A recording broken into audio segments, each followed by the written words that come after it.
In today's titration lab, you're going to take the hydrochloric acid, it's an unknown molarity of hydrochloric acid, and you're going to get 10 milliliters of hydrochloric acid by simply adding it to this graduated cylinder.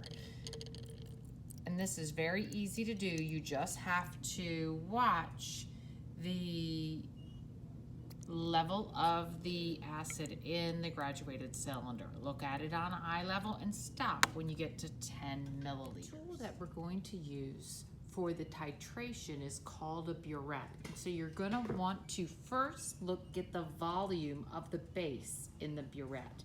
And if you look directly on this on eye level, you can see that we are approximately 0 milliliters of base from the burette that has been used. Now got your titration set up.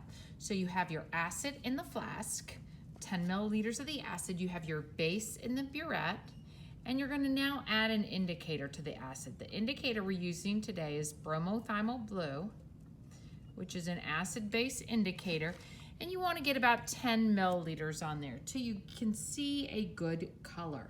You can see that since our bromothiamyl blue is in contact with an acid, the color has turned to yellow.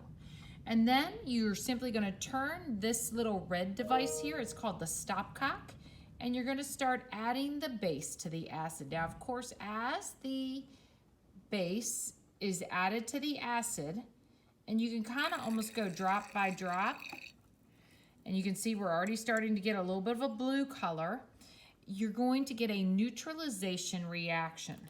And so the acid and the base are going to react together to form water and salt. And I think we've got it.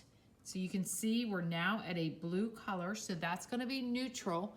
And so we want to look at the volume of base that we've used.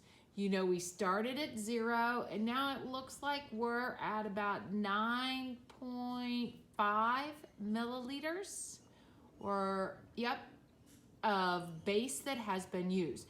So using those volumes, 10 milliliters of acid in the flask, 9.5 milliliters of base, and the molarity of the base was 1 molar, you can now calculate the concentration of the acid in the flask.